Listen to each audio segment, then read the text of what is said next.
We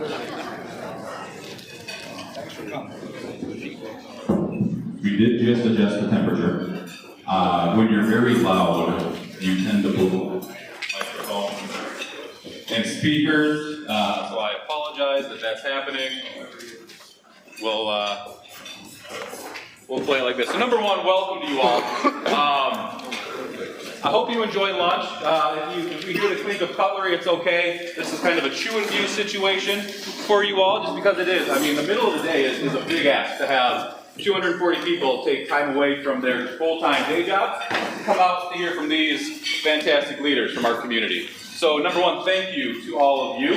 Appreciate the time that you've dedicated to today, as well as the time that these folks are giving us today as well. I want to, number one, start with the Pledge of Allegiance. So if you're in the middle of food, I apologize, but if we can all stand up and say the pledge.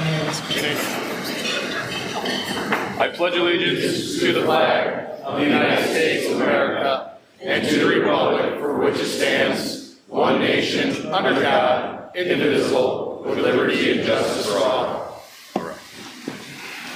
Now before everybody sits back down all the way, if our elected officials can stay standing, our elected officials, please stand up and be recognized.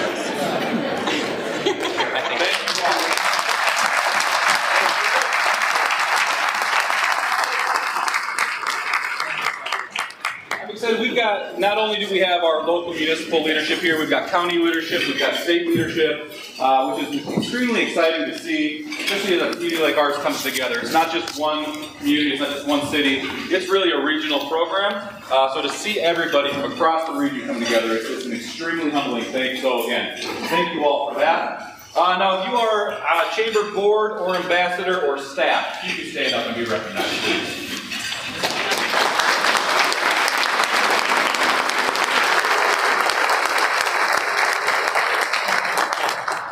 These are the folks that kind of keep me in line and make sure that I show up for the event today and I'm not lost someplace. So thank you to all of them.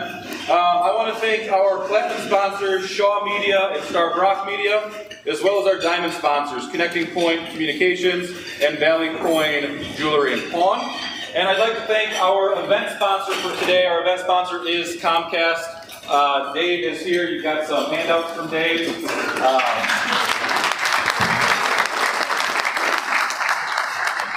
Did ask Dave if he wanted to speak, and he looked at me like I was crazy. So Dave did not want to speak today, but we do appreciate Comcast and their continued support of the Chamber and of our event.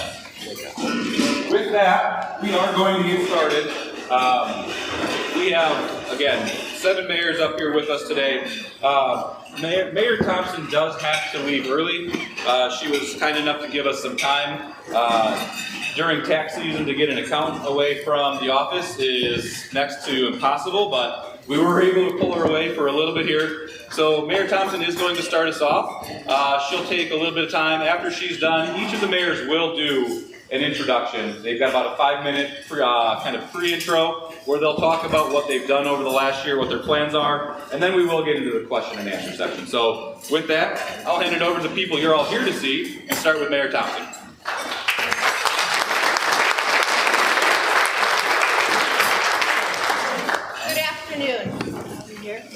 Can you hear okay?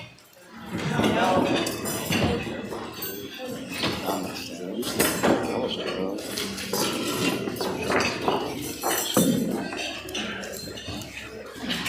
Good afternoon.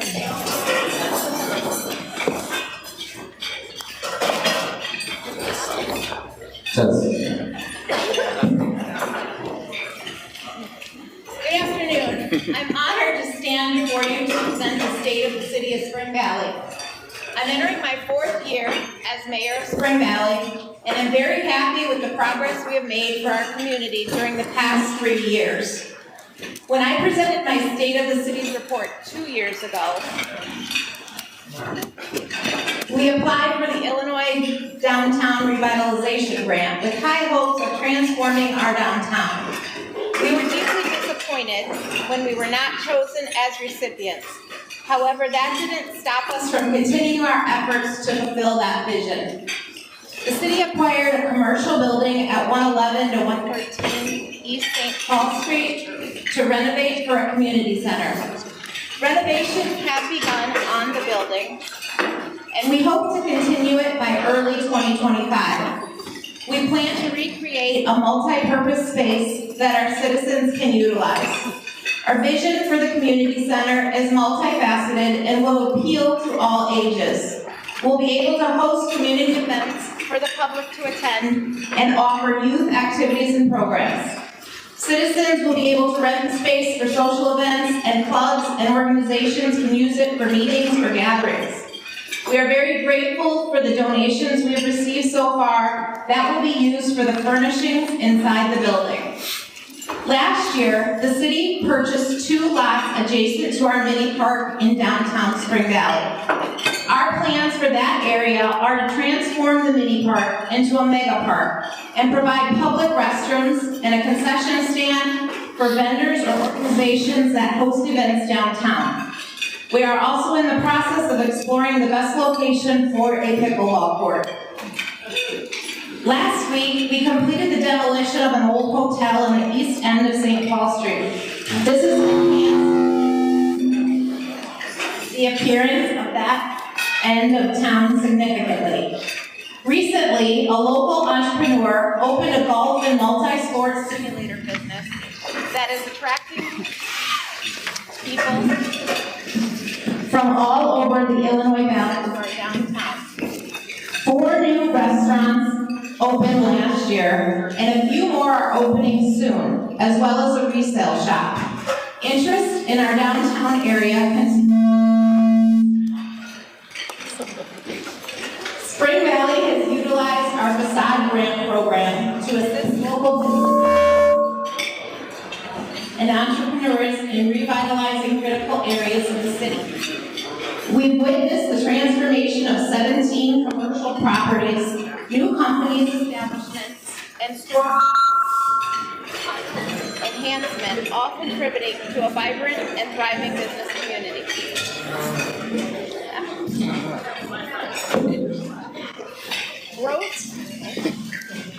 Grove Spring Valley has done a remarkable job working together to create events for the community. Not only do they host events, they also give back to the community. Last year, they donated funds for the community center and for the expansion of the downtown speakers. We're blessed to have a community with residents actively engaged in seeing our town thrive. Our event participation is incredible, with people joining us from all over the region for our Easter egg hunts, Friday night markets, and Christmas events. Grove's recent partnership with Starbrook Community Foundation ensures a strong foundation for future endeavors.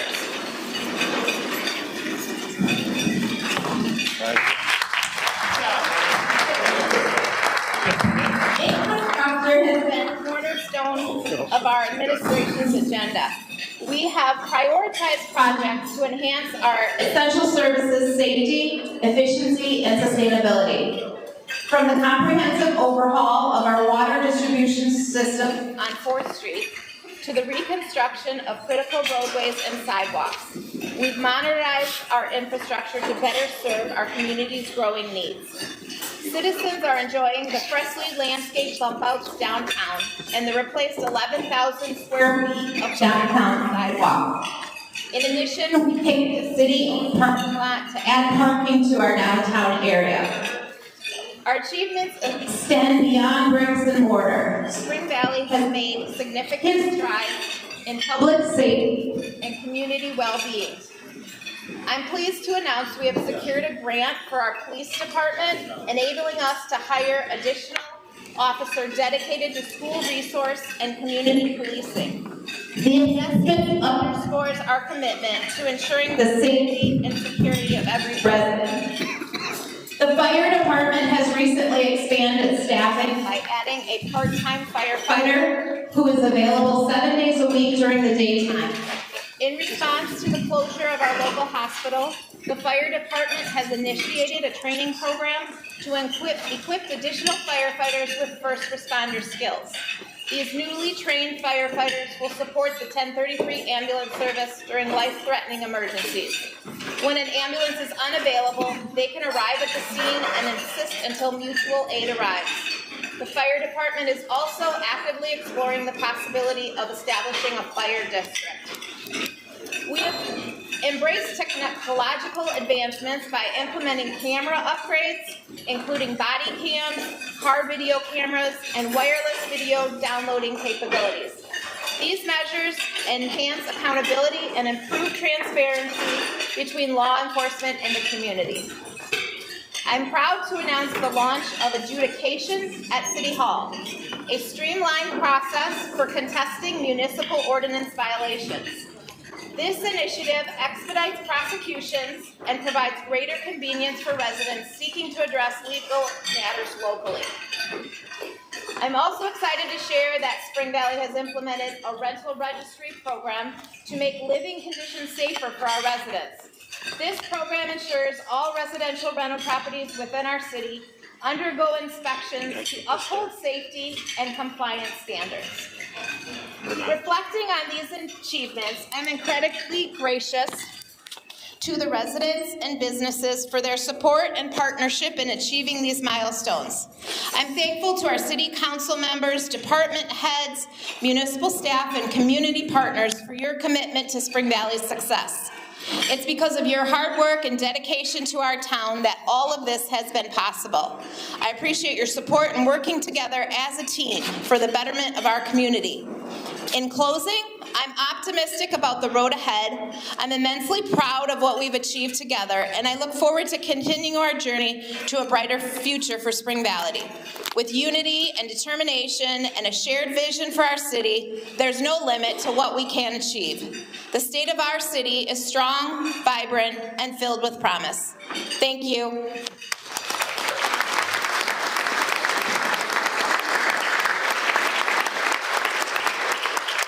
Mayor Thompson, thank you very much, and audience, I appreciate you bearing with us through some of that. Hopefully we've got that fixed now. We'll come down the line, so Mayor Kern, if you'd like to go next. Test one, test two. Looking good? All right. All good.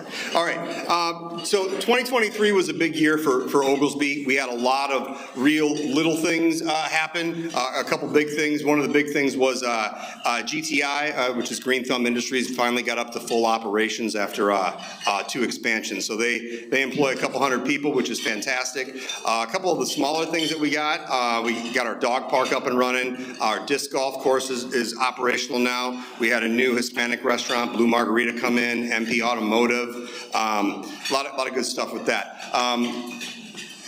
We actually got a couple grants from the county, believe it or not, we really appreciate that. $200,000 for each. One was for a tanker truck for the fire protection district, and the other was for a storm sewer separation project. The other thing that we did was we upgraded our facade program. Our facade program is officially called the Building Improvement Grant. That's what's upgraded a lot of the things in our downtown district, like Cordelinos, Mercer's, the ice root beer stand, all that kind of stuff. So we've expanded upon that idea to allow to bring in even more money to be able to give people for businesses that aren't even operational yet. So 2023 was a big year. So going into 2024, we had a couple businesses start off the bat. Bon Voyage is a boat storage facility. We have a new diner. Unfortunately, last year we had Cindy's burnt down, so we didn't have a breakfast diner anymore inside the city. So now, just recently, within the last couple of weeks, Jorge's Waffles opened up. So now we have a Monday through Friday breakfast diner spot again.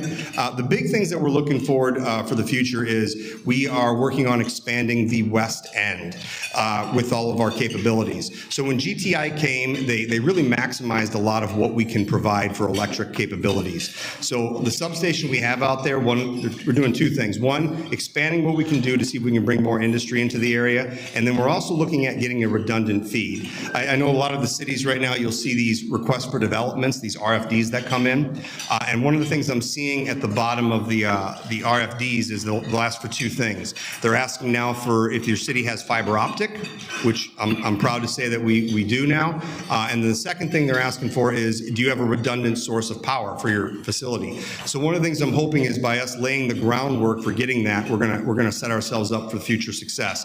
The reason I say that is if you think about like GTI, that was really started 2 administrations ago, and it finally got up to full speed last year. So these things that we do take a lot of time to get things running with it.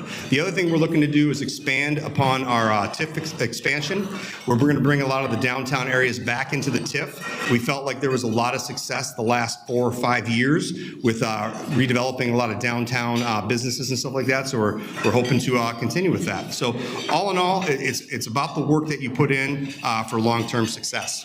And that's all I got.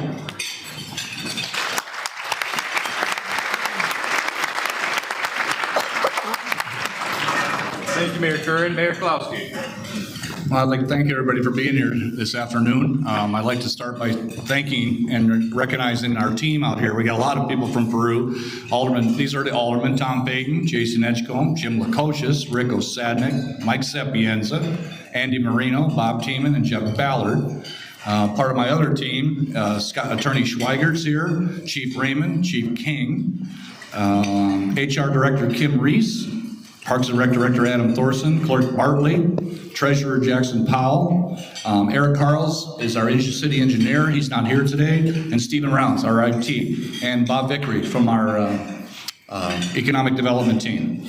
So I'm like a broken record. My dad taught me a long time ago, you surround yourself with talent and you let them do their jobs. And the talent that Peru has is absolutely amazing, and I'm honored to be able to work with these guys on keeping Peru moving forward. The other thing I'd say is I wasn't nervous when I got here until I seen that Senator Resident and Representative Yednock and Mayor Harrell are here today, so I got a little nervous after that.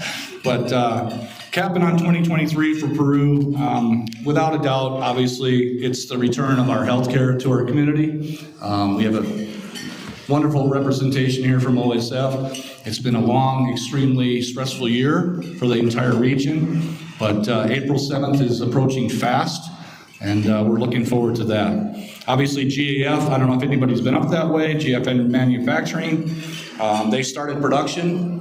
This is a place that our team, again, put together. 70 jobs, 45 hours an hour. 70 trucks a day are going to be coming in and out of that facility. We definitely want to continue to grow our retail. I don't know if anybody caught it, but the City of Peru did $70 million in retail in the month of December alone. That's an incredible number, all-time record. It's phenomenal, but that's the key to Peru. We're going to continue to attack our street program. We just passed a $4.7 million infrastructure, biggest one in the history of Peru, from West Clocks all the way down to the post office. It's going to get completely replaced. What else I got here? Our parks. Our Parks and Rec Director has been doing a great job with improving our parks equipment. Actually, one of our parks just won an award for it. With the help of City Attorney Scott Schweiger, we put together a TIF program that our businesses, you can't tell them what to do with their businesses, but you can motivate them. So we use TIF funds as a grant to motivate them, a match grant, to improve their businesses. I believe we give away $50,000. People put up awnings, new windows, they painted their storefronts, things like that. We keep attacking grants. We went for $17 million worth of grants last year. We ended up with $9 million, which is incredible. The airport keeps growing, a big part of the city of Peru. 5 new hangars have been built up in the airport. Our Pojo subdivision, 53 or 57 lots, 30 of them sold, and 10 homes are already being built up there. Looking forward to 2024, we want to expand on our industrial park. We're working on something right now that could be possibly bringing another 100 jobs to Peru, and we're in the middle of negotiations with that. We want to improve Baker Lake, continue to grow retail. With the help of our retail team, Bob Vickery, we've reinvented ourselves. These places like Chick-fil-A, all they want to talk about is population. Population does not matter. $70 million in December in Peru. So, and Popeyes is coming. Everybody relax. They have their permits, they have everything, but the land, we're waiting for the shovel to go in also, so we're excited about that. What else do I have for notes? Oh, big one too, something different. I don't know if everybody's seen, we received a $600,000 OSLED grant with our Parks and Rec. We're gonna be putting in chillers and making a winter place. You know, everybody's got summer activities and stuff, and I think this is gonna be a big draw. And being a match grant, you're talking about $1.2 million will be being put into that park. So a lot of things going on in Peru, and that's just a small sample. Thank you.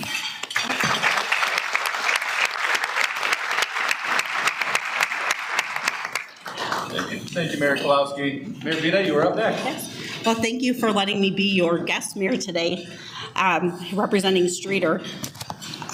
I'm going to just break down some of our highlights from our different departments. Last year, our administration department did a big upgrade and changed all of our systems over to a new BSNA, which was quite a bit of their time and undertaking. For our fire department, we were able to increase staffing. We now have a chief and 15 full-time firefighters. They answered 3,157 calls for service. Some of the big things with that, we ordered a new heart monitor as part of our capital spending. That also led us to bring our cardiac success rates higher than the national average.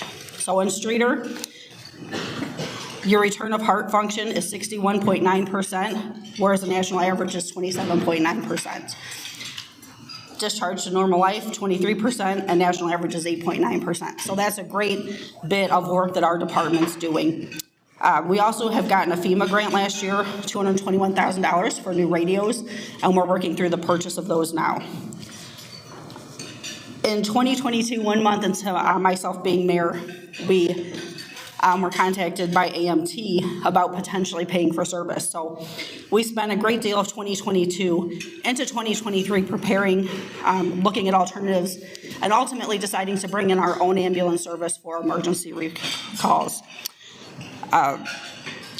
Working through this, we created intergovernmental agreements with Reading Township, Allen Township, and Long Point, as well as a referendum for Reading Township, which would cover South Streator, east and west of Streator, to provide services to them.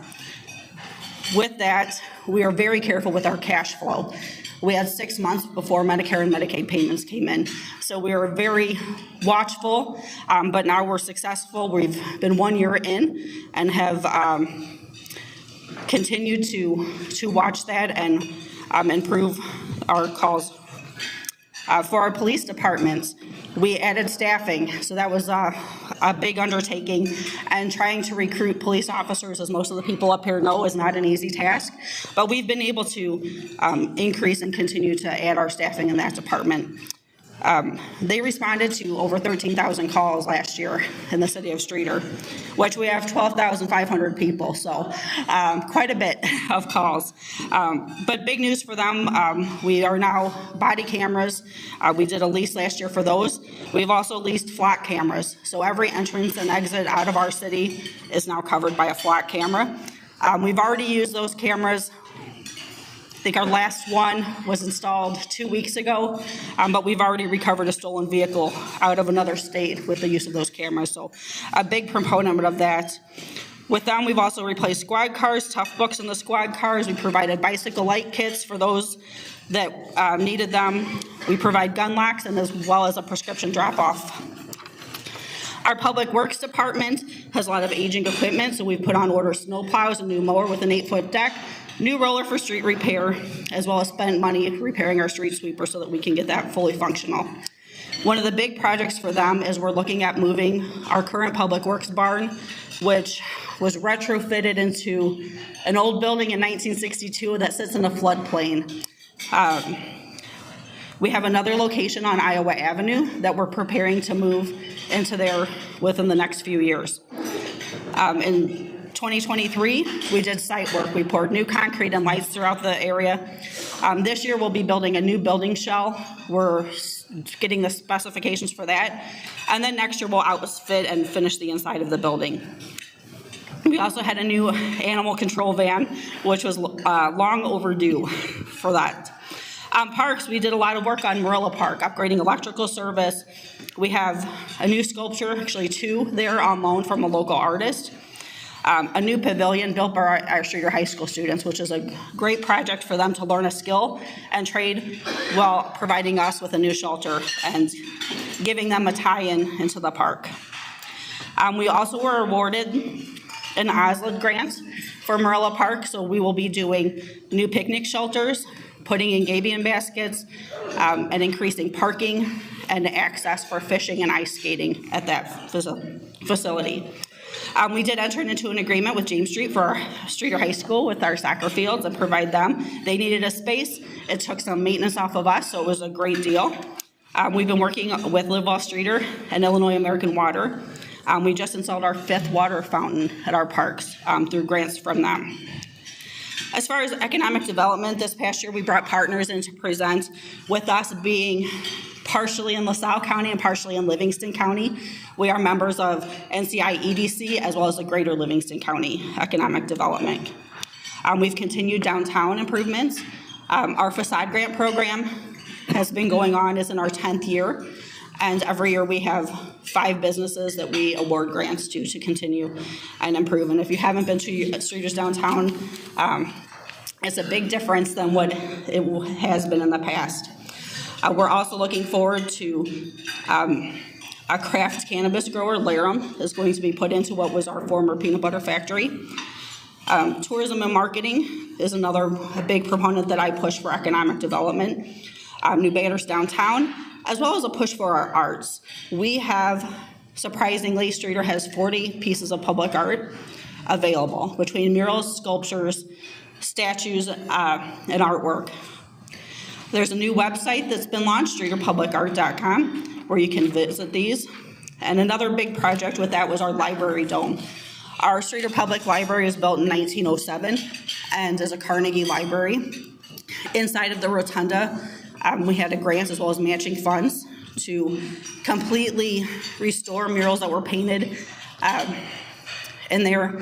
They have not looked this good since 1945 when a fire damaged them. So it's beautiful, new lights, new plaster work on the rotunda. We've also hosted, thanks to the help of Chamber and local manufacturers, a manufacturing day where 200 plus area high school students came in to visit and view manufacturing and see what those jobs look like. Another big push that we're doing are housing programs. We budget $50,000 a year to demolish properties, and we were awarded $73,000 in a strong community grant, which we'll be using to continue demolitions. We do have a rehabilitation program. We just finished our 2nd house. Properties that come into the city's hands, we will take a half payment from the new owner. They have 90 days to bring the property up to code. When that work is complete, we sign the deed over to them and get the rest of the payment. We've been able to bring 2 houses back up to code and get them off our books and back onto the tax roll, so that's been a good program for us. We've added 1 part-time employee in 2023 to code enforcement, and another one will be added this year. We're doing rental inspections, we're in round 7, so that's been a long time coming. We also are working through round 1 of our CDBG housing rehab grant. That grant lets us do 10 homes, up to $50,000 each of repairs for owner occupied. That's through a lot of work with NCICG, so we appreciate that work. And we've applied for round 2. For new homes, we've also removed impact fees to try to lower the cost of going forward with that. Infrastructure-wise, wastewater treatment plant, we're doing an energy efficiency program, as well as solar project to bring solar to the plant to save our electricity costs. Road work, we completed a 1.2 mile stretch of 12th Street, which is a truck route. That was a $3 million project. Otter Creek from Main to First Street was completed, and another 600-some thousand of general road repairs were done last year. This year, we've already started our roads projects for our general funds, so those are actually in process this week. We also completed our entire Riverside neighborhood, which is anything west of the Vermilion River in Streator, and put sidewalks throughout there. We had a $240,000 grant where we were able to provide sidewalks to Kind School. Lismar was another sewer project. We received a $954,000 EPA grant with no local match, which brought an entire street, 18 homes, onto our sanitary sewer service. So in 2024, big projects. In 2023, we received $1.6 million as part of the federal budget. $1.2 million from Senator Duckworth's office to do wastewater treatment plant improvements, including energy efficient motors and variable frequency drives into our oxidation ditch. We also received $400,000 through Senator Durbin's office for new storm sewers to help us eliminate some combined sewer overflows and reduce backups. 2024, we just announced last week, we are lucky enough to get $750,000 from Congressman LaHood. That work will probably be next year, but that'll be our Iowa Avenue truck route. So with 12th Street, Otter Creek, Iowa Avenue, and with the Iowa Avenue funding, we're moving 4th Street, which is another truck route. So we've been doing a lot of work on fixing and repairing our truck routes to try to drive that economic development and make it easy to access our manufacturing facilities. We'll also be working on a South Vermilion sewer lining, which is another grant of $425,000. That will line our last brick sewer in the city. So after this year, they will all be fully lined. We are hoping to bid soon a project through an EDA grant for our incubator, which will include upgrading our electrical as well as promoting a maker's lab, so that if you want to start a business but don't have all the equipment, you can come in, use whether it's lathes, 3D printers, and be able to use that space. Currently, we are working through fiber internet. We have 2 locations that are bringing fiber access to homes within Streator. Also finishing a strategic parks plan. Our Kelly Street Bridge is a big one. That's been closed for more than 5 years. So we are currently going through our engineering work on that and hope to have work started next summer through there. So we're doing the engineering right now. With that, I guess the last thing I'll invite you to is some of our events.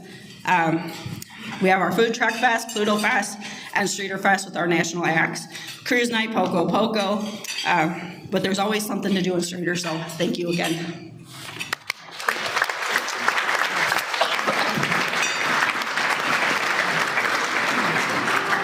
I told you I was a little nervous when I forgot Kevin Minnick. Thank you, Kevin, Electric Operations Manager, and I believe I missed Tracy Mitchell, our Finance Director, so I apologize to them. Good job, Ken. Way to rub in that $70 million in sales tax. We appreciate that. How's everybody doing? So, who really wants to hear Jeff Grove talk today? Me either.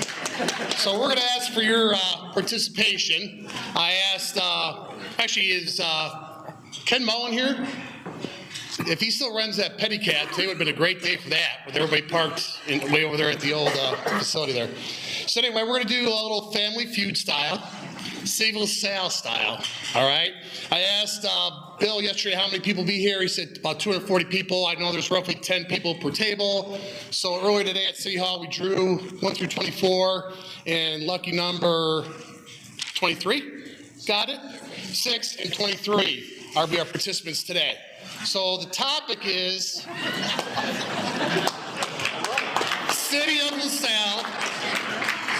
Instead of me talking about the top 6 things going on, I want you guys to give me some ideas of what you think is going on. And it's be a situation where it's not all roses and unicorns and flowers, so be honest, okay? Who was our first? I think table 6 was the first one drawn. So table 6 owns the board. Yeah, let's hear it. I'm not Richard Dawson, so I won't be kissing the contestants today. So, all right. Table 6, you're starting us off. What do you think is one of the top 6 things that the City of LaSalle faced last year into this year? What? OSF, very good. Number 4. So, a lot of question marks right over the last year. What's going to happen with our healthcare in Illinois Valley? And thank goodness for OSF to step up to the table. It's been amazing. I talked about it today. This table might have their ears ringing today. Mayor Ken and I were talking to some of their mayors, how nice it's been as far as the transparency, the communication from day one till now, and in the excitement of getting some health care back to the area. I want to appreciate Ottawa, Mendota, and Princeton. They've done a great job of supporting Illinois Valley in this time. But boy, it's nice to have Peru and some of our local clinics open back up. So thank you guys. Great job. Good job. No X's yet. Anything else?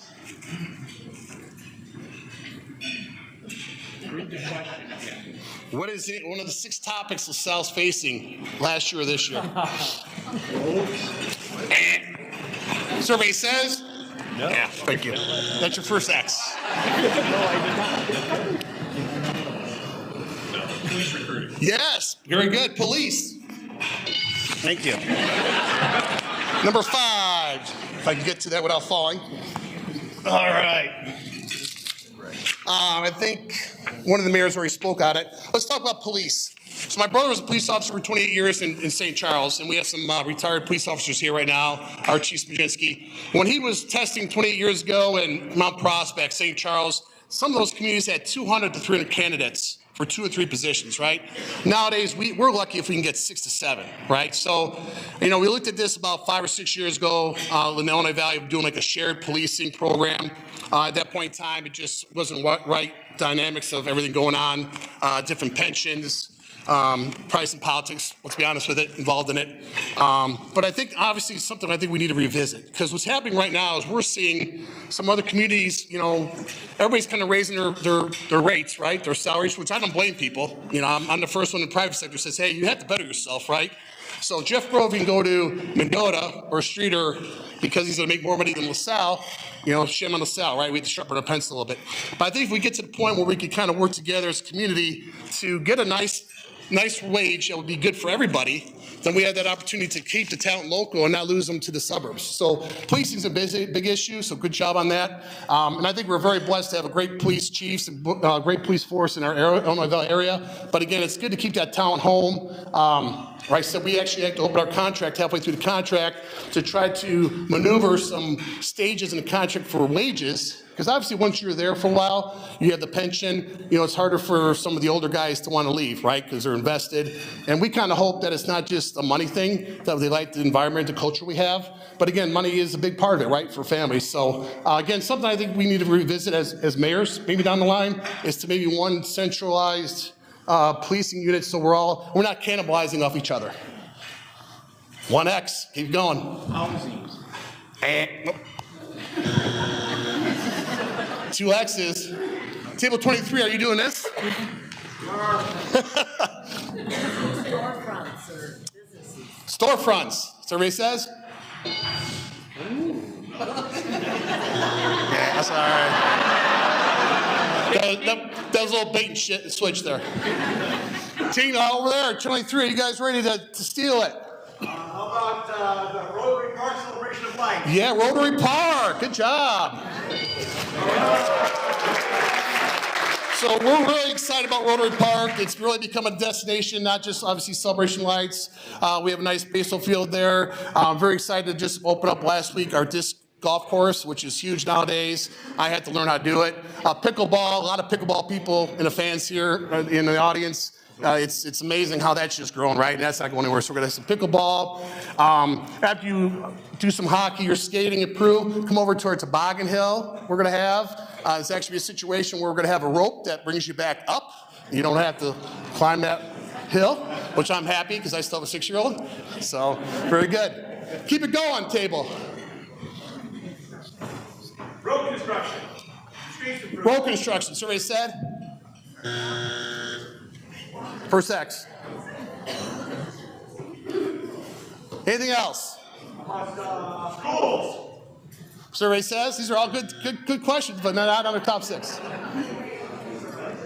One more X.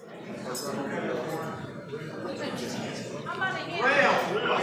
No, I know that's going to be discussed later. Sorry. All right. So both teams, let's give both teams a hand for volunteering and helping out. Number 2. downtown. So very excited that we're starting to move. Downtown renovation kind of goes with, you know, everything going on, but we're real excited now. We have some renovation going to the east side of First Street. I had talked to LBA about, hey, can we get some music extended to the east side down there? I want to recognize Pieces of Fashion. You know, they try to get down to that east end. They probably were a little bit ahead of the curve, but we appreciate Dina for trying that down there. But now we are moving that way. Very excited about the east end growth on downtown. Anybody else from the crowd? Any other discussion? Huh? Yes! Karis Fire. That just doesn't go away. So the Karis Fire over the last 15 months has been a big learning curve, right? For all of us. And sometimes that's good, because this is my 15th year, and we've done so much stuff in this last year. That's growth is amazing, right? As far as learning how to do things. From transparency with, now we're actually videoing our straight live streaming our council meetings, to obviously working with our constituents, working with a major corporation in town to try to keep that communication going. And I think it's, you know, it's been an obstacle. It's been a challenge, but I think we're trying to do the best we can. We definitely learned some issues. Fortunately, we have some new contacts with the EPA through emergency management services. Now we have a situation where we know how to put an all-call out, not just in LaSalle, Peru, or local area, but countywide, that can help people who are maybe driving into LaSalle, if there ever, or any local community, if there's ever an issue. So again, we're learning through this. It's a process, but again, the communication is the key. Do we have all the answers? No, we don't. We'll be the first ones to say it, but we're trying to find out the resources we can use now to get those answers. So again, and a lot of people in this room have been very good about helping us with that, so thank you. Last one. Every city's using it, dealing with it. EPA.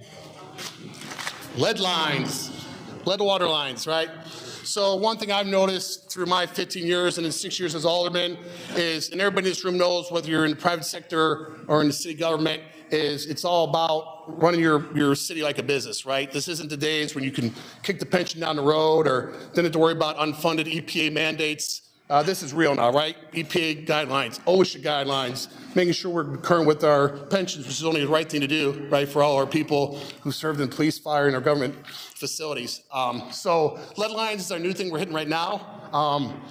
It's a challenge, you know, but we're trying to keep up with it. And we have a company right now going through town. I think a lot of people have got a chance to get some funding on that to help us at least identify where the lead lines are on the city side. And then we have to do also from the city side to the residential places to find out what those lead lines are to make sure we're addressing those. So again, another challenge, but that's what we're here for, right? If it was easy, they wouldn't need all of us in this room. So I want to take the opportunity to thank all of you guys for everything you guys do. Let's appreciate everybody here.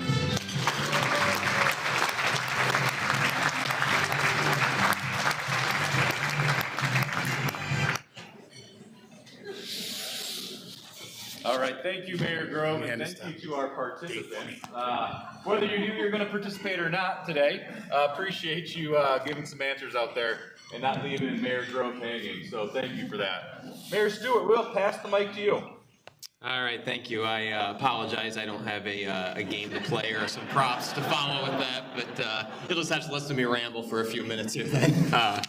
So I'm going to give you a little review of 2023. First, I'd like to thank everyone for coming today, and I'd like to thank Bill for inviting us to attend.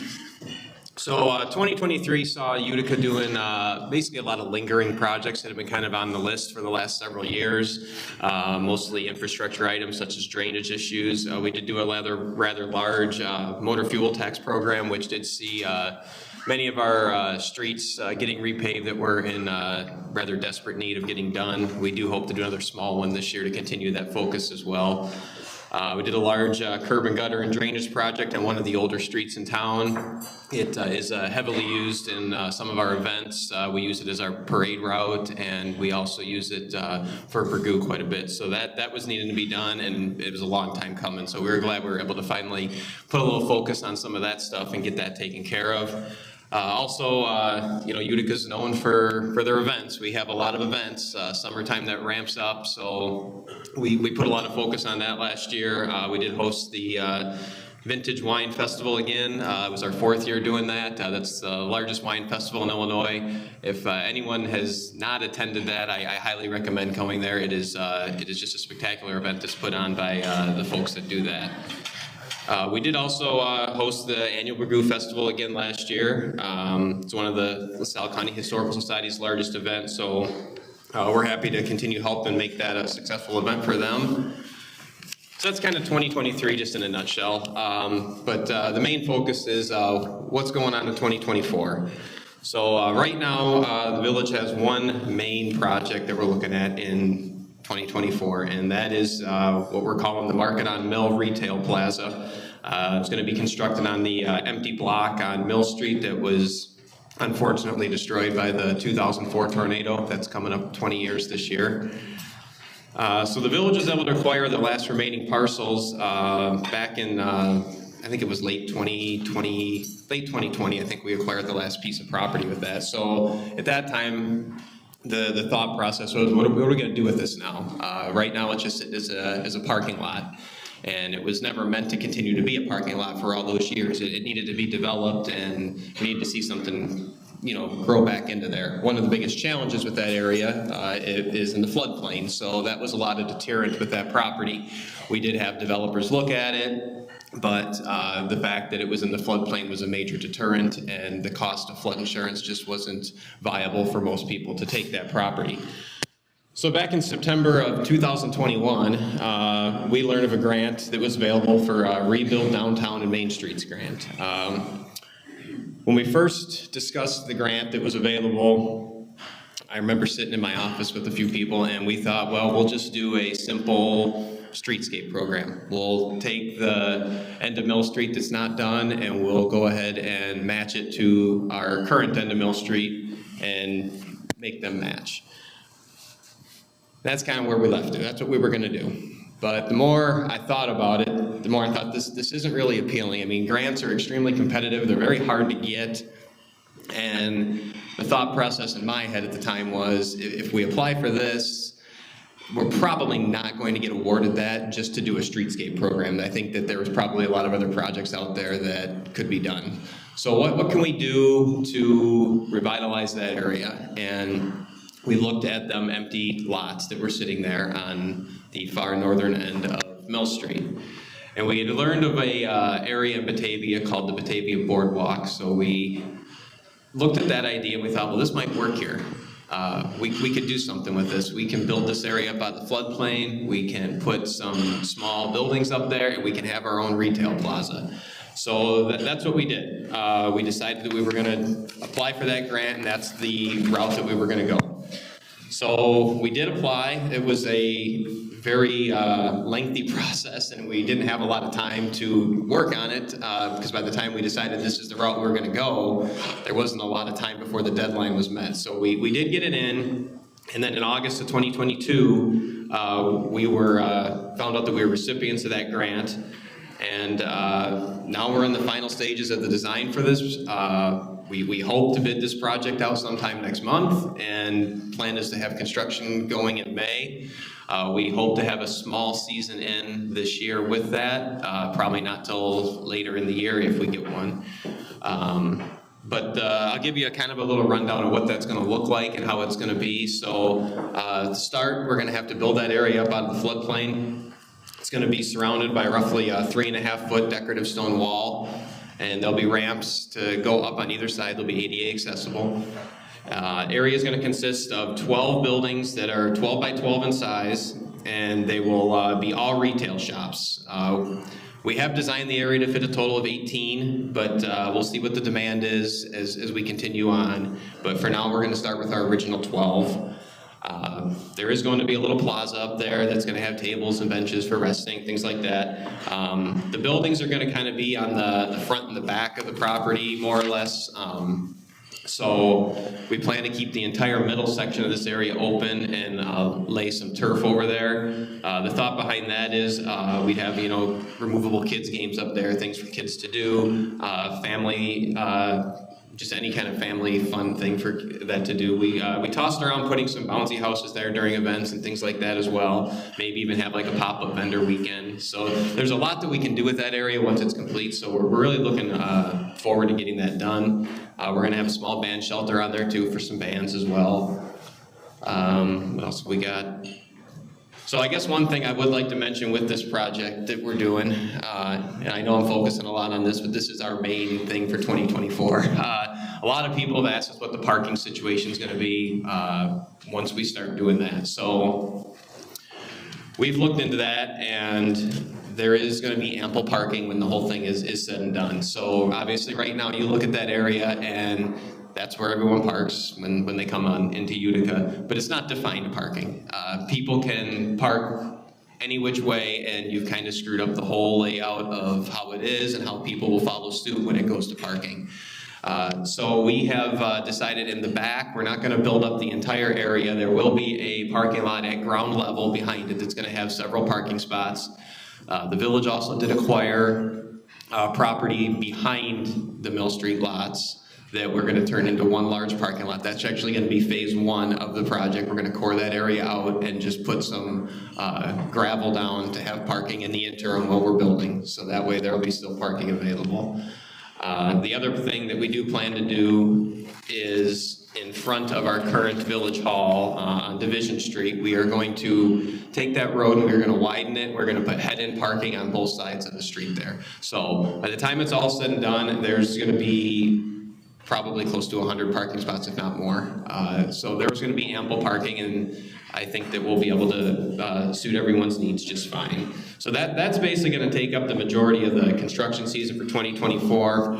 We are still working on the I&M Canal. We did receive a grant for that to put 2 temporary berms in a radius it covers basically the village limits of Utica. So we are still working with DNR on that. So the focus is to get construction started on the Market on Mill, and then we'll circle back to the canal and work on that throughout the remaining year.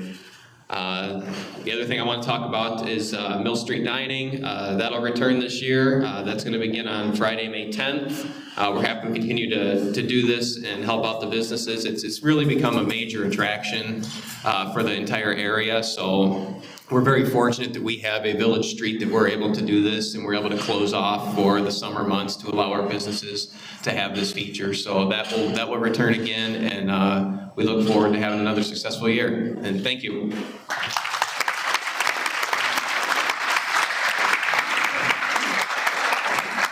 Thank you, Mayor Stewart. And Mayor Hasty, if you can close us out with opening statements. Yeah, so first of all, Bill, IVAC, thank you for hosting this, and thank you to everyone out here for taking your time out of your day to learn about your community. Mayor Ken, you said that you were nervous to talk in front of state reps. At least you're not having to go after a game show. So count your blessings. In the last year, the city of Ottawa had a number of economic development things that we were able to accomplish. PetSmart Distribution Center added 189,000 square foot addition. Heritage Harbor of Ottawa have built 36 new units and invested about $14.2 million into their properties. This includes parking lots, paved paths, expanded docks, pickleball courts, all of that kind of stuff. St. Genevieve River Cruises saw its first full summer season with which included scenic cruises, weddings, corporate events, and live entertainment. We had the opening of Utica Institute of Healing in the lower floor of the NCICG building. And if you're not familiar with Utica, they provide patient-centered therapeutic crisis and wellness services through prevention, treatment, and recovery in rural communities. And their impact has already been felt in ours, and that's something that I think is needed more so within the entire Illinois Valley. As part of the RISE grant, last May, the city contracted Place Dynamics to conduct a downtown full-time housing and short-term rental feasibility study. The findings of this study were eye-opening but not surprising. Price Labs, a reporting service for the short-term rental industry, reported that there were 350 active listings within 15-mile range of our city, and 126 of those were located within our city limits. The city was able to pass an ordinance last month that will regulate and appropriately tax this growing industry. And the study also found that there were a definite need for further development for housing in our downtown. And this is something that I'm pleased to say is already happening. We have 5 buildings currently that are being renovated. That includes the former Margarita building on Court Street, renovations to 718, 722, which is a realtor group that's also going to be managing short-term rentals, so it's good that they're going to be downtown. 222 West Main Street, which is a new construction with retail below and residential up above. And 817 Columbus has done renovations which have added 3 luxury apartments, and that's already been completed. Also in our downtown, or close to it, we've added 6 restaurants in the last year. Those include the French Press, Niku Japanese Kitchen, Saffron Bazaar, Tapiatos, Love. It's an ice cream parlor that I apologize, there's no way I can pronounce it. And Keegan's Irish Pub, which should be opening in about a month's time now. In addition to that, we've had business openings of Goblin Gaming on LaSalle Street, KP Salon and Barbering. NCAT has a new cover over their parking area. The Aesthetic Studio, Thrive Collective, Birth to 5 Illinois, Wisdom Tooth Doctor, and CardNet Company. As always, the city has received a number of grants. I have to put an asterisk with saying that number this year is $93 million in grants.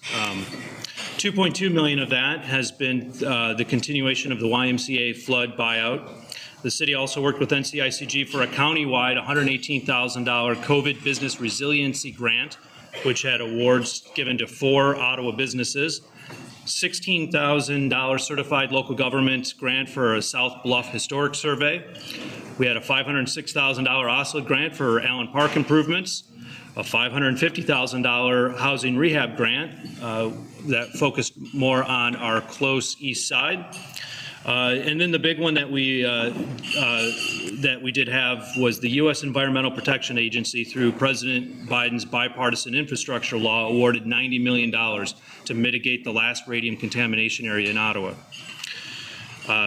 We weren't done there yet, but because the Representative Lauren Underwood was able to also help us get an award for $1 million grant to be used towards our 3rd fire station.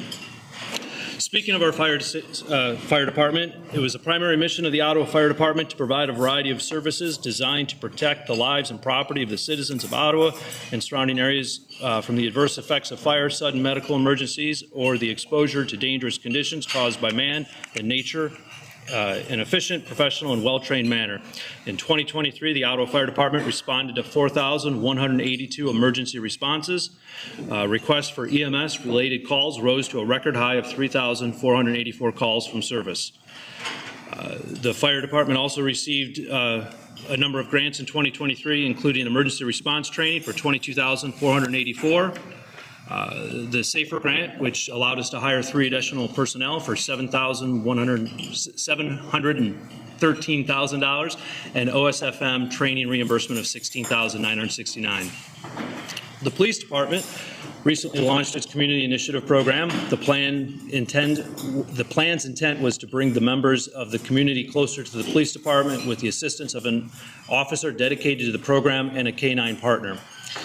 We launched the program with the officer and K-9 rookie, and I cannot begin to describe the overwhelming success the program has seen in the last year. Through continuous training and with the help of its handler, Rookie has been a huge success in the community, having become quite famous in his own right. And I happen to know that our chief spends a lot of time in the morning getting his mental, his calmness down with Rookie. When discussing the needs of not only Ottawa, but the people of LaSalle County, I need to share information regarding the North Central Area Transit, NCAT. NCAT provides demand response door-to-door public bus transportation for the County of LaSalle, Monday through Friday, 6:30 a.m. to 6:30 p.m. And there are no limitations or eligibility requirements for who can use NCAT. All NCAT's vehicles are lift-equipped, make the fleet of 31 buses and vans ADA accessible. After a record-setting year of 2023, where NCAT provided 72,000 rides, a 38% increase over 2022, they are on trend to provide even more rides this year.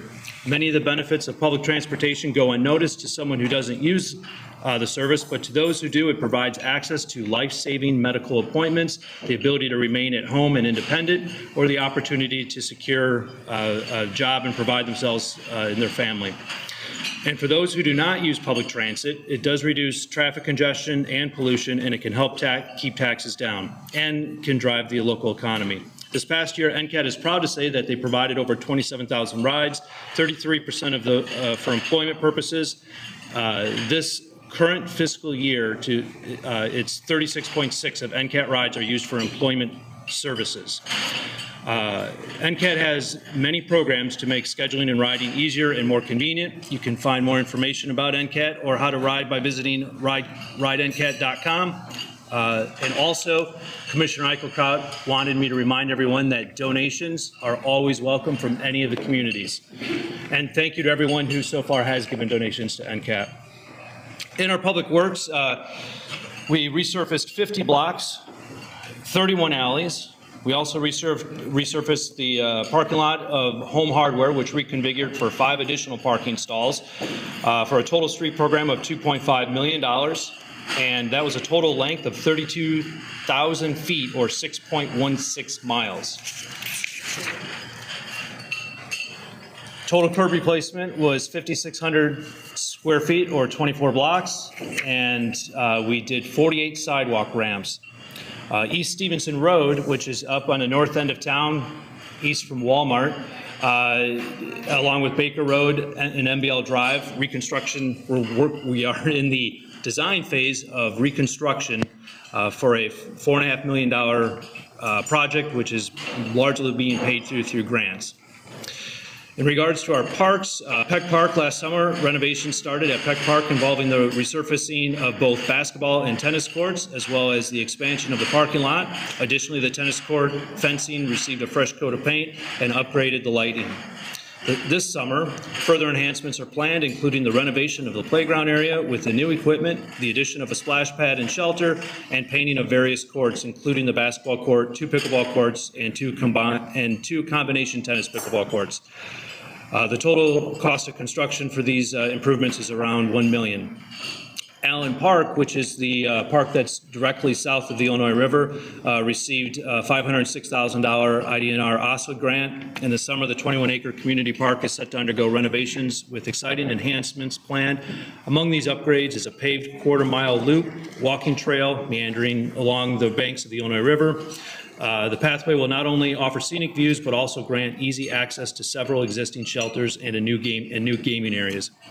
The gaming options include chess and checkers tables and a ping pong table in one area, while the second area features 4 bag toss stations. In the upper park area, improvements will focus on the installation of a new playground and hillside play space, complete with accessible poured-in-place rubber surfacing. Additionally, a shelter and bench swing will be incorporated into the section. To maintain a cohesive visual appeal, a stone council ring seating area will be crafted to match the stone of the existing shelter. The total cost for this construction is about $1.2 million. In talking of what's coming ahead for the next year, between May 4th Morel Fest and the closing of the Chris Kringle Market on December 22nd, there are currently over 40 events planned in and around Ottawa, or around our downtown. And to put that into perspective, there's 39 and a half weeks from April until the end of the year. So we are going to be in a situation of having more than one event a week, every week through the end of the year. That's a pretty cool thing to have in our town. Some of these events include the 10th annual running of the Starved Rock Country Marathon. Our third Friday Artisan Market is returning this year with 5 Fridays. We have the Ottawa Family Pride Festival. And then June through September, we have our continued Music in the Park on Saturdays. And this year we're adding the Jordan Block Jams on Friday nights. Also new this year is the Infinity Food Festival and Art event. And then we're also bringing back Friendship Days from July 24th to August 4th, which begins with our Ottawa Area Chambers Rock the Block Picnic, Ottawa Uncorked, the Legendary Fish Rodeo, Touch a Truck, 40th Annual Car Show, a T-Swift dance party, which I'm extremely excited about, Ottawa crafts and vendor sales, sidewalk sales, and much, much more. Then we also have Scarecrow Day, Fall Festival, Smoketoberfest, which I have to give a shout out to our Ottawa Visitor Center, recently won an award at the Governor's Conference for outstanding niche targeting for last year's Smoketoberfest, so we're going to be bringing that back again this year. And what is probably one of the most hallmark movie moments that you're ever going to experience, the Festival of Lights Parade will return on November 29th. Other projects that we're working on this year is the Green Street Elevation Project at a cost of just over $4 million, with about $3.5 million of that being from a grant. Construction will begin later this month on, I should say later at the end of April, on the elevation of that Green Street. And basically what that's going to allow to do for our east side school and residents is a second egress. If the water's to rise, Green Street will no longer be in a floodplain, and it's not limiting people to be just trapped by our Fox River Bridge. We're also entered into an agreement with Fairgram Engineers and Environment out of Champaign for the design of a second wastewater treatment plant, which will be located along the Fox River. Construction is currently anticipated to be completed by 2030 at an estimated construction cost of $33 million. As I mentioned before, we're also looking at a third fire station. And the site location has been done to determine the best location for a third station. And what this will do is improve the department's overall 4-minute catch-all response percentage. It was determined that the third station location would, on Dayton Road, would cover 97% of incidents within a 4-minute catchment. The city was recently granted a $1 million grant by the federal government to use towards this project. And then the big one that people tend to ask us about the most is our riverfront development. That's been ongoing for a long time. It's been a part of our comprehensive plan. In August of 2022, the city received a grant for about $3 million, a little over $3 million for the amphitheater. And we are just about ready to have back, as part of that, our feasibility study for that amphitheater, which will let us know just how big of an amphitheater we can put together. Also, we've been working in order to make sure that we are designing the park around the amphitheater, because you can't just set something like that in a vacuum. And we were able to present that plan last Monday to our planning committee, and the reviews of it were glowing, and we're looking forward to moving forward on that. And with that, I want to thank everyone again for listening to all of us, and I'll turn it over to you, Bill.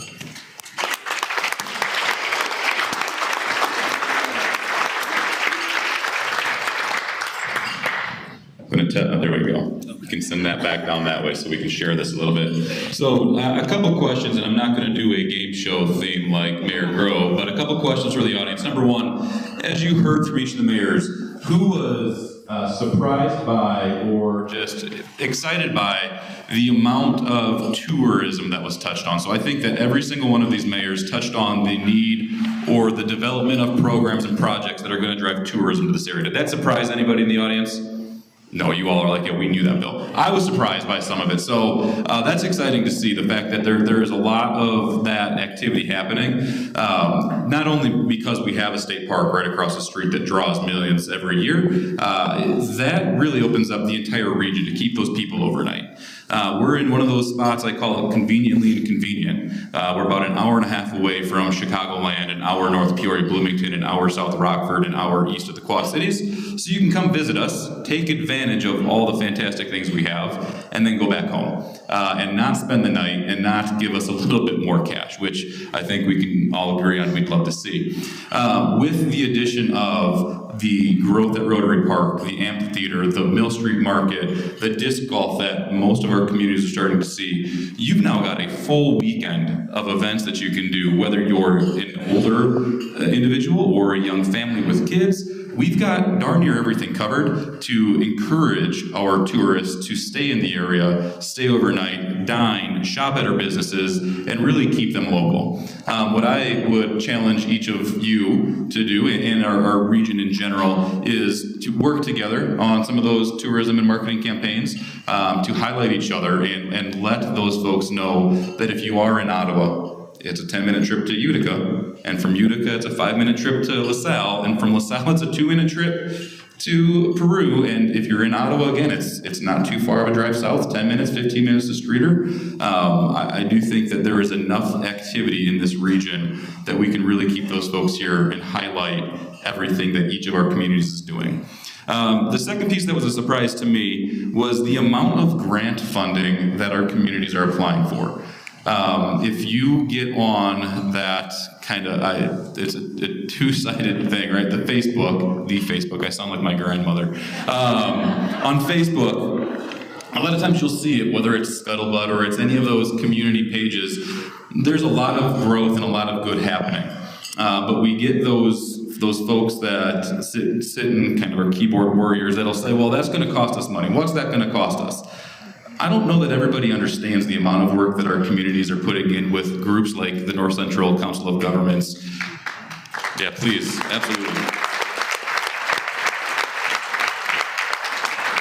To receive funding that offsets the cost to our residents and to our taxpayers. And I hope that hearing some of that today really starts to open your ears and your minds to what is actually happening. These folks are available, their staffs are available. If you've got questions about it, they are excited to talk about it. You don't get into local politics, public politics in general, unless you really care. I think if you ask anybody that stood up earlier when I asked the elected officials to stand up, it's not necessarily for the paycheck, folks. There is a big heart and a lot of commitment to our region from all of those people. And they'd be happy to talk to you about everything that they're doing to make sure future state, short term, is it going to cost us some money? Absolutely. I think most everybody in this room is in business, and you understand in order to make money, you've got to spend money sometimes.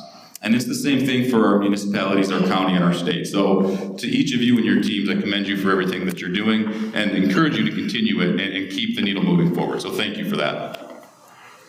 With that, we are going to get into questions from the group, from the audience, and I'm going to start with Mayor Hasty. It was touched on by a couple folks. We've got some developments happening. We've got growth in our retail, in our manufacturing, and in our business sector. One of the pieces that impacts directly is housing and housing availability. And we are in a situation, we've got a room that's got a lot of realtors and financial professionals in it, and I think that they could probably speak to this. The amount of housing available currently across our region is probably the lowest that they've seen in quite some time. And that's a need, and I'd like to hear from you, Mayor Hasty, around what Ottawa's doing to help address the affordable housing situation that's impacting our region and available housing in general. All right, thank you. It is something that we've been talking about quite a bit with our economic development team. And there's a number of different things that can be done. We're looking at some other options. I can tell you that the City of Ottawa did put about $7.5 million of infrastructure up 71 in anticipation for some development that is more of housing for, that's not just like the Heritage Harbor type of housing where it's hundreds of thousands of dollars for a home, but something that's far more reasonable for middle to lower income people. Other than that, I would encourage all the communities to kind of work together to develop these different plans and trade ideas with one another and see what we can come up with. Anybody else along the table, would you like to speak to the housing opportunity that we see? Yeah, I mean, as for Peru, I mean, we understand we are behind on this issue. We did have 3 Diamond Senior Living open up this past year, which is 53 units. The Polar subdivision, we built, I believe we're up to 16 homes in Peru being built this year. That's really an incredible number if you think about it. The realtors that are here, I think there's only 14 or 15 homes in the entire Peru that are even up for sale right now. But I try to spin it as a good thing because everybody wants to come, you know, through our communities, but this benefits the small villages like LaSalle and Cherry, and you know, they can live in those areas, Ladd, and still be close to our home. So it kind of helps the entire region, as we always keep saying. But yeah, we would love to get we're always looking for partnerships with home builders and things like that. All right, and to that piece, I've got Senator Resident Rep Yednock here, so not to put the two of you on the spot, but there is a bill that's being worked on around affordable housing becomes a touchy subject sometimes because it doesn't always have the best connotation. But median income housing, there's a bill being proposed right now that would allow developers to create or redevelop areas, brownfield, grayfields, into median housing, median income housing. And part of that bill, what I've liked about that is that it calls for 30% of those funds to stay in counties with 300,000 people or less. Where that money would a lot of times be eaten up by Chicagoland and the suburbs, it specifically targets regions like ours. So if you are so inclined, I wish I had the bill number in front of me, I don't. I would encourage you to look into that and see if you can help support that. I think that for communities like us, those monies would really encourage developers to see the intersection of 39 and 80 and the possibilities that they have, and then that extra money really, that does oftentimes encourage people to invest more as well. So again, I just wanted to call that out. Next question is, David, we'll start with you. The question is, what are your economic development goals over the next 5 to 10 years? And again, we'll start with David, and if any other mayors have additional comments, we'd be open to hear them. All right, thank you, Bill. So economic development for the next several years within Utica. I think, we as a village, we like to see the northern end of our town developed. We have several areas out and around Interstate 80 and Route 6 that we'd like to see developed. Some areas would be beneficial for industrial purposes, such as warehousing, while other areas would be suited for larger retail and lodging. There's also some areas that are close to residential that would be best suited for expansion into new subdivisions or expanding into one of the existing subdivisions as well. We continue to work with both property owners and developers to hopefully get some activity out by the interstate. I think everyone in this room probably understands that, economic development is not something that happens overnight. It takes years and years to land the right fit for your community as well. The other major economic development we have that is coming this year, and I talked about it earlier, is the market on Mill. So that's going to help us out. The idea for them 12 buildings that we're going to start with and that have them as retail is they'll serve as business incubators that can potentially turn into brick and mortar businesses. So it's great for not only Utica to have this, but it's also great for the entire LaSalle County area, as Utica's not always going to have brick and mortar buildings available. Currently, I believe we only have one open building within our town that it is available on Mill Street.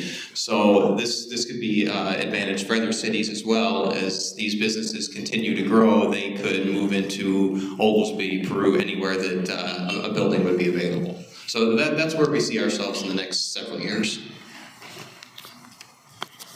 Yeah, direction of economic directing in LaSalle is going to be obviously our downtown. Talked about that a little bit already. Moving eastward, and then obviously appreciate the businesses already there, because I never want to forget those folks who've been there 40, 50 years, because that's important. Not to forget about the folks who've been there already as your base. But again, we did have some excitement at the northwest corner of 178 and Route 80, across from Love's. Local group from LaSalle, Peru, LaSalle Enterprises, some familiar names in that group, purchased that property from the bank, and we're hoping that since it has a local flavor, they'll help market that area and hopefully get some development there. Obviously, we'd love to see a hotel, get some of that pillow tax that Ottawa and Peru and even Oglesby gets a chance to have. Right now, I say we do not have a motel or hotel in LaSalle, if you know what I'm talking about. So, Daniels. But again, we're not going to get the big box. We don't have that draw. There are big boxes and restaurants want to go where there's already a congregation of that, right? So obviously, for Peru's they're going to have that, and we're going to try to get that niche downtown LaSalle and try to grow that way. So I might be a little different as far as looking at economic development. When you're getting these big multi-million-dollar projects, there's only so many of those a year in our country. So we spend a lot of time trying to cultivate our small businesses, because if you can get 20 to 30 small businesses, that's a win. Our downtown has had quite a bit of women entrepreneurs, which has been pretty incredible to see that difference. But the importance of the SBDC, having this incubator project where people can have a low-cost rent to try to start a business. That's really where we're trying to push some of that so that it's, no one's gonna come save Streator. Streator, we're gonna save ourselves. So we really try to push people and give ourselves a good environment to try to spawn and grow and have that come from within. So I would absolutely love to have a large corporation say we're gonna come to you, but we're approaching that as trying to keep what we have and grow our small business. Yeah, as everyone well knows, I touched on it before about the $70 million in 1 month in Peru. We continue to reinvent ourselves, and I can't repeat it enough. When our economic team, Bob Bickery and stuff, we call these people and say, population does not matter. I got a little irritated, right, Bob, about Chick-fil-A is going into Dixon, Illinois. Okay, they got 9,000 more people than us. I guarantee we'd sell more than they would. Guarantee it. And, it's a touchy subject. It comes up a lot. You think about that number I keep throwing it at you, $70 million in 1 month in retail in Peru, and generated nothing from the Peru Mall. Nothing. And that's driving me crazy. Yes, Marshall's, Bath & Body, and Joann Fabrics, great stores. They're top ranking in their division. But can anybody name another store in the entire mall besides those three? Buckle? Okay. Movie theater. But it's a simple thing is with the mall, where's the signage? Put some signage on the building. You drive by, you can't even see a marquee and what movies are playing. So to me, it's the biggest waste of real estate in the county, to me. I think someone's got to give there and soon because it's just too much of an opportunity being wasted. Yeah, I could touch on this for a while. I think I'm touching on another question, but when it comes to economic development for the 5 and 10-year plan, obviously what residents want, they want the restaurants, they want the activities, they want the fun things that they're looking forward to doing. And the good news is those things can actually turn around relatively quickly. We've seen that. We've seen restaurants come within a year or two and stuff like that. The thing is, what I think we really need is more jobs. We need the jobs, we need the labor jobs, we need them to come and develop. And they take a long time to plan and develop out. We have an area in Oglesby that's just rich for development right along I-39. So that's where our focus is. So when you say 5 or 10 years from now, I'm hoping that we're laying the groundwork for that to be developed, and I'll have hundreds and hundreds of jobs that'll be coming. Again, it might take years for that to happen though. In regard, real quick story is our economic development director is Kurt Beedeye, familiar last name with Mayor Beedeye here. So when I was interviewing Kurt, I said, "What's the elephant in the room here, Kurt?" Being that your wife's the mayor, and that's why those would be his responses, like the Kaskaskia. I said, "Well, good job. That also is the elephant in the room. But your wife is the mayor of Streator. Will be there in competition with trying to draw, competition between Streator and LaSalle. And I think we came up with the fact that hey, we're far enough away logistically, but also the fact that maybe a store in downtown Ottawa would want to come to LaSalle, and maybe a store in LaSalle might want a second location in Streator. So I thought that was kind of nice how we talked about that because we, as mentioned before, we all should work together whenever we can. Sorry. My comment. And my comment is, God bless my husband because he reports to 2 mayors. So. When it counts.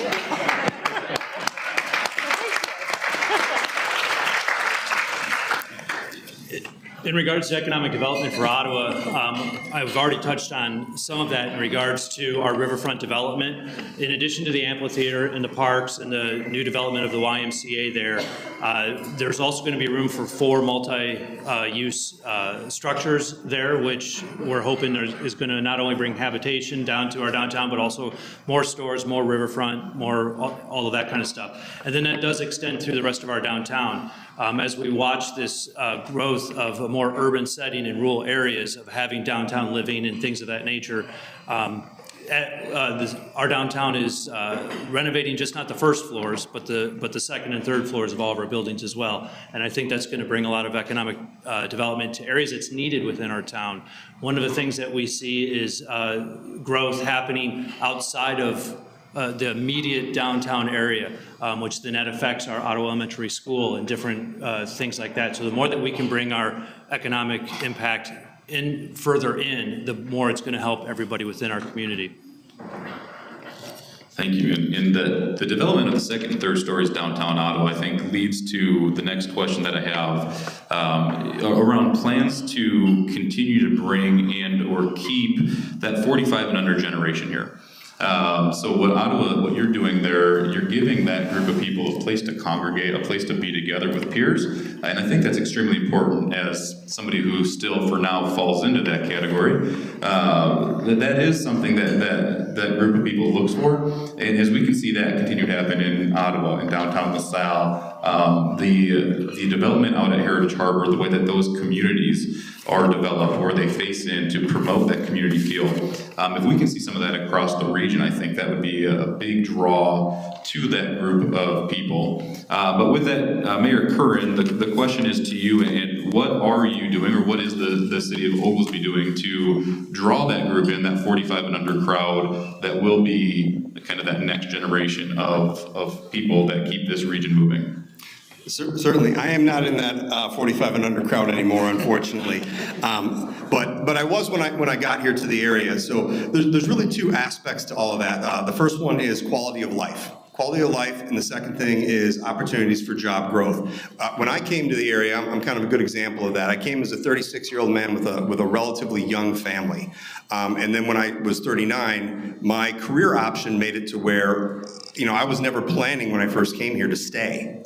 But when I moved here, the quality of life is better than I've ever seen anywhere. There's just things that we have here that just can't compete. Whether it's the event, Fun Fest blew me away. I've never seen anything like that. If you were in San Diego, you have Del Mar Fairgrounds. It's about 4 times the size of what we have in Fun Fest, but it's also about 300 times the amount of people. So the effort that all the communities here do is just fantastic. The other thing is the community involvement we have. I've never seen that before.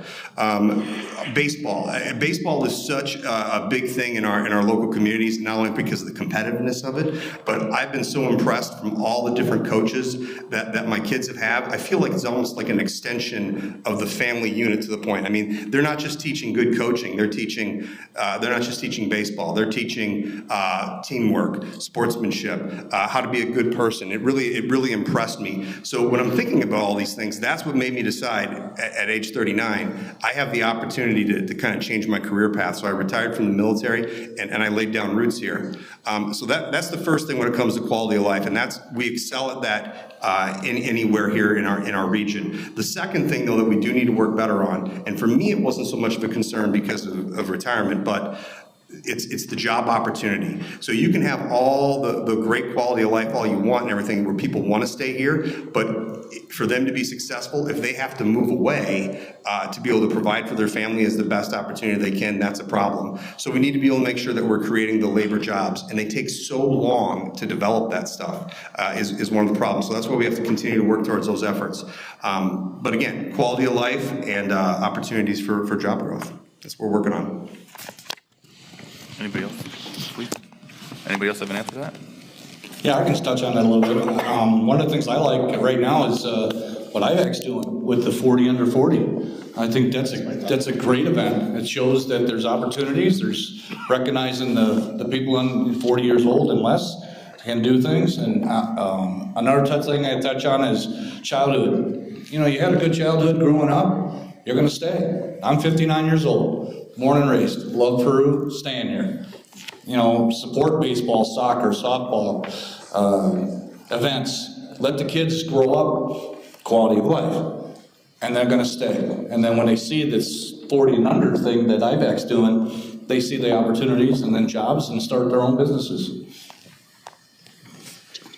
Anybody else? All right. So what was funny when we were having lunch earlier, this group was concerned that we were going to get through all the questions and then run out of time, or have time left over, excuse me. We're at 1:45, so this will probably be our last round of questions.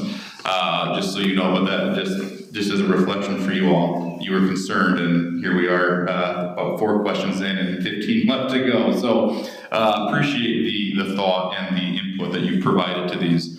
One of the things that was asked was, as far as economic development goes and the quality of life piece, what industries, types of business, or other programs are you looking at developing or growing over the next year or so? And Mayor Klowski, we'll start with you on that. So where are your growth opportunities, or where are you looking for growth for your community over the next year?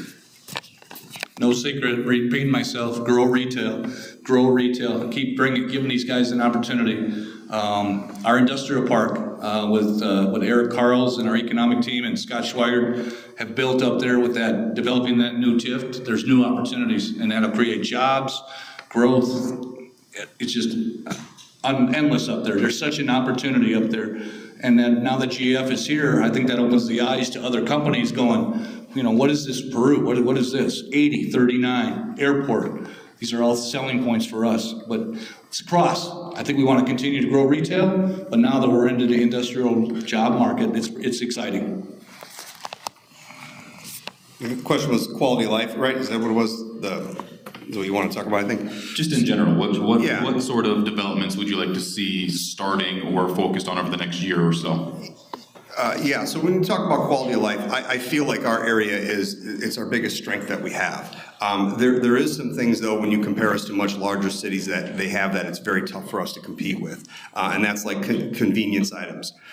For example, one of the things that we've been working on is trying to get fiber throughout the city. It is such a long process. I think we started in June of 2019, and the first person to get it was July of 23. Granted, COVID was in there, so I know a lot of the other cities are working towards that. That's one of the big things that we're trying to bring, that it brings convenience that other places might not have. The other thing is variety of activities to do. One of the things the city of Oglesby has been doing is we got a lot of different events that we do. We added more this year to try to focus on all demographics, like bringing things for the teenagers, for example. We have a Taylor Swift dance party, and then there's this larger than life event that we're playing at the parks and stuff like that. The other big thing is building our relationships with community organizations. I know I've been preaching on this for a little while now. Matter of fact, I was trying to put something in our newsletter, and I realized it was so long that I sent it to the paper, and I really appreciate the newspaper put a op-ed in there talking about how we need to get people volunteering for these community organizations, so everything we do. These are things that's going to improve our quality of life here. Just for the record, there is no competing Taylor Swift dance parties. You cannot have enough Taylor Swift in your life, so everyone's going to be just fine. We already talked though. Yeah, are you a Swiftie? Yeah, oh yes, definitely. Some of the other things is just looking at kind of how to reinvent our communities in a way that is appealing to the people who want to live here.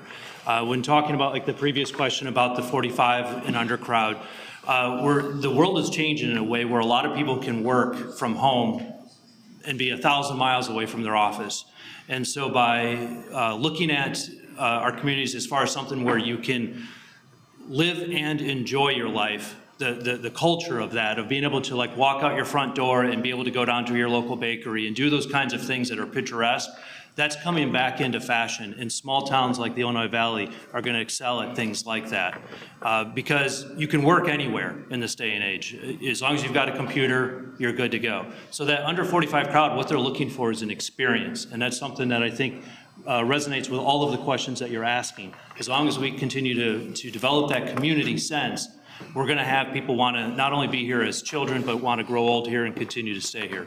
So I tried to recap a couple of those different questions into one for you. Thank you.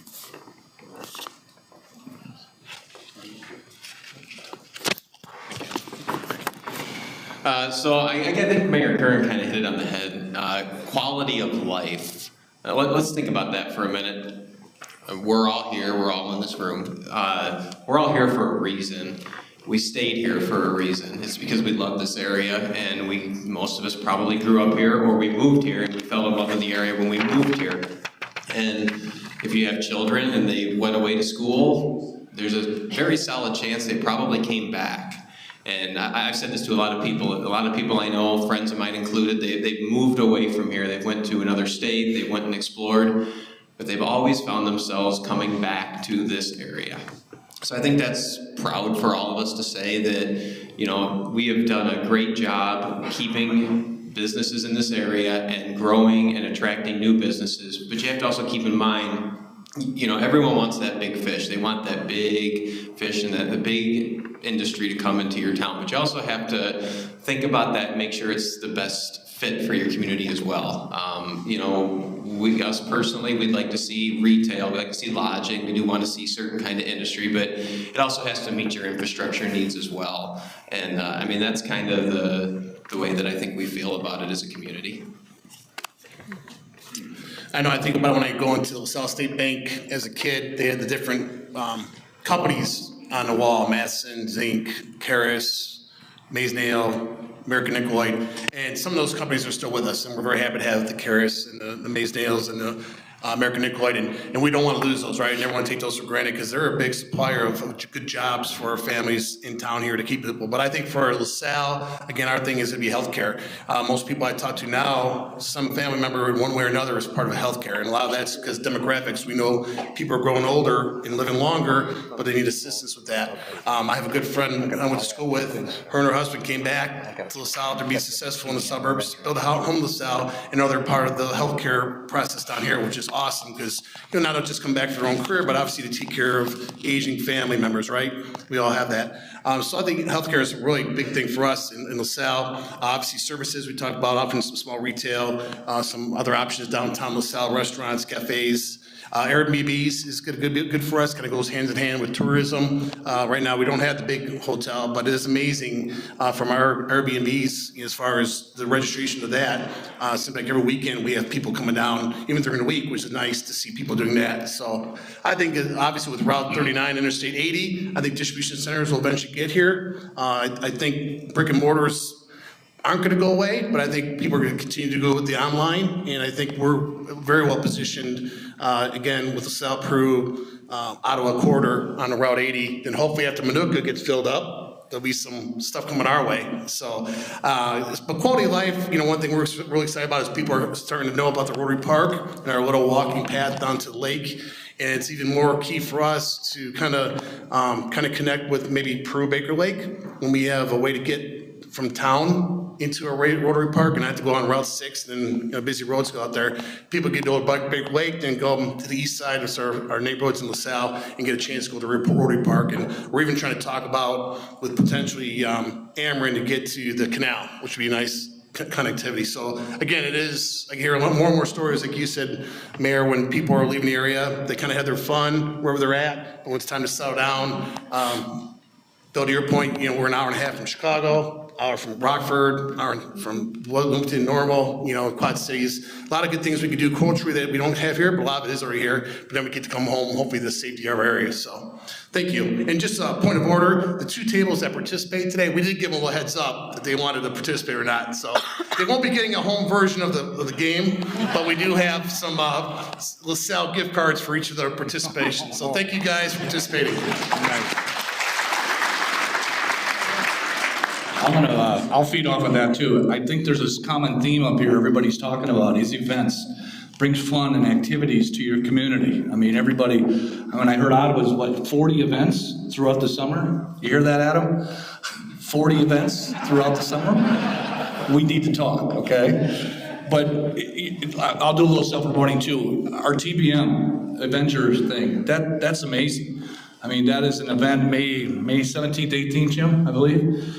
It's an amazing thing, and salute veterans. People are coming in from all over the place. Again, the theme up here is events bringing people in. The thing that comes to mind now that I haven't talked about and I hadn't got opportunity to is, you know, Mayor Harrell brought the pistol shrimp here 3 years ago. That has exploded, and it is a wonderful event, and the community loves it. They're reaching out to advertisers now in Utica and LaSalle. You know, there's all kinds of sponsorships there. So you're bringing people in. I met people from Hawaii last year that were here to see their son play baseball. So that's you know, again, bring people in. When they get here, they buy things, they shop, they eat, they support small businesses. So But again, I think events are a big part of all of our communities. I think I'm the only one that hasn't talked on this one yet. So speaking of events, that May 17th and 18th, I mean, this is an opportunity where we can collaborate because Streator has our food truck festival. You have your TBM Avengers. I think Ottawa has Kite Fest that weekend. So that's a great weekend to say, come to Starbuck Country, come to our area. And, you know, there's different events and different things family friendly that you can do. A lot of this, just reiterating some of that, but the fiber internet, that's a quality of life economic development tool. You have people now that can work remotely. And instead of spending $400,000 on a condo in a big community, you can come to Streator and buy a house for $125,000. And that's a big value, especially if you're young and raising a family. So I think that's, you know, one, it's great to have internet access and download your Taylor Swift songs and whatever else. But, you know, that is an economic development tool for us, and it adds to the quality of life. Last week, our chamber had our annual dinner, and the number of people that were recipients of awards that were 45 and under was most of the room. And it was impressive to see. I'm still in that group, the 45 and under group, but it's great to see in Streator that 30 to 40-year-old that's really coming into their own as far as running organizations, volunteering, opening a business, and giving back and setting their roots here in our community. So I'm seeing that more and more, and I'm seeing people moving in that were, again, working, spending a lot more on housing, and now they can work remote and they're moving into our town. So that's a big thing that I see. I love technology. I'm actually getting text messages from people in the crowd as we're doing this. I failed to mention on Thursday, right, Lisa, is the Expo, the Veterans Expo show. That's on Thursday at the TBM. So thank you for texting me that, and I apologize for getting that. All right, well, we are right up against the 2 o'clock hour. First and foremost, I want to thank our mayors for taking time to speak with us today. Would like to thank all of you in the room. Again, it's a big ask to come and give us a couple hours in the middle of a workday, and appreciate that. Appreciate the support that you offer all of these folks and the chamber as well. If there's any takeaways from today, I think there's 3 things that stuck out to me. Number 1, that tourism and event piece. It's a major industry. If you don't consider tourism industry yet, hopefully you're starting to after today's conversation. It is an industry, it is a money driver, it is a revenue generator for this region. Number 2, the regional piece. You've heard regionalism talked about by almost everybody up here. They have 230 people in this room now to hold them accountable over the next few years. No pressure, folks. But 230 of you to hold them accountable to that regional piece and working amongst communities, getting out of the silos that may have been there, and making sure that we promote the Illinois Valley, Starbuck Country, whatever you want to call us, to the rest of the state and the nation. The last piece is, again, is just the community feel. I really do appreciate that. Appreciate so many people from across all the different communities coming out today, and I hope you all drive safe. Because of your long walk, you saw cheesecake. It looks like everybody ate their cheesecake too, so you did have a little extra appetite. Mayor Kenny's got one last closing statement. Yeah, for the record, I'll be doing Wheel of Fortune next year. High production value. All right. Well, with that, we will close out. I appreciate everybody's time. Hopefully, everybody picked up some information, and you're better off for it. So, everybody, drive safe. Have a great day, and thank you.